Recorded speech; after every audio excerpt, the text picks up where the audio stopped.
Councilors and Mayor Dewey Bartlett are deciding what they must accomplish this year. New at 5, 2 News reporter Liz Bryant tells us what tops the list of 2013 goals.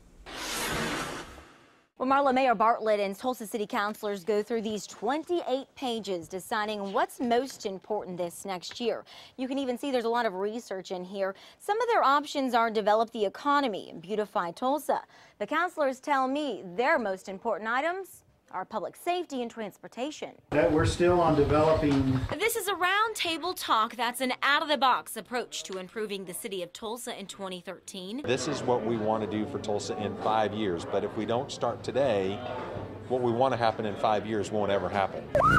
Councilors want more police officers on the streets. That means adding another academy and upgrading a 25-year-old computer system.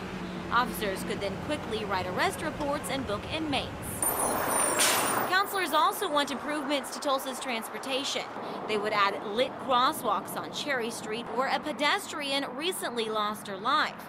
They also want buses running every 15 minutes on Peoria from downtown Tulsa all the way to South Tulsa. Streets. Councilors write down all these big goals on these big papers, but the next step, making these words a reality, is always tricky. We didn't do it last year on a lot of those things. You know, government, we meet once a week. And we have a bureaucratic system that we got to go through. And there are a lot of people involved and a lot of opinions involved. And so what happens is you throw a bunch of stuff at a wall, and some of it sticks, and some of it happens. And then you come back the next year and you do it again. And Councilor Phil Lakin wants to act on at least one of these goals at each week's council meeting this year. As Councilor G.T. Bynum puts it, he wants one heck of a success list this time next year. Liz Bryant, 2 News, works for you. Councilors are putting together a tax extension package in the next few weeks to accomplish their goals. Voters will ultimately decide on that. A former First Lady